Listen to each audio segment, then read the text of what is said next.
Teapots, I love them. This is a very normal one, though. I wouldn't use that. No, it's got to be unusual.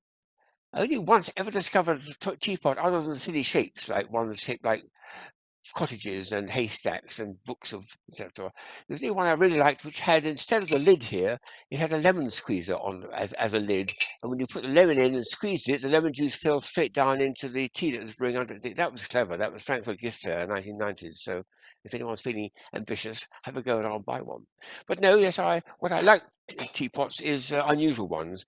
And here's one that one of my colleagues gave me, which is tea for one. Well, that's me. I count as tea for one. And there's a teapot. It came from Amsterdam. Look at it, how flat it is. Extraordinary. Only enough tea in there for 1 cup.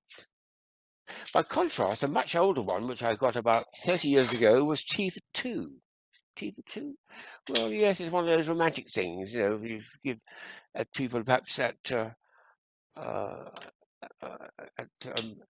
14th of February time. I think people will want to know what they're going to have to show their loved ones. And the answer is teapot for two, 2 cups, which came with it, which I don't use, and then tea comes from both spouts. I think it's a very nice Valentine's gift. That's what it came out.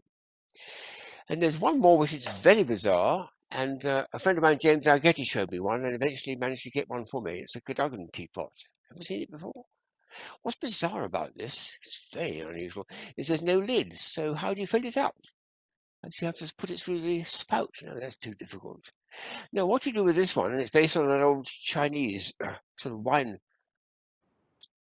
vessel, you fill it from the bottom. It's a bit like with the old inkwell that children had at school. You had ink and you had a little, that little tube there goes about 3/4 of the way up to the top, and then it comes out. So when you fill it with water or tea, it won't come out again because the entrance to the exit is too high up.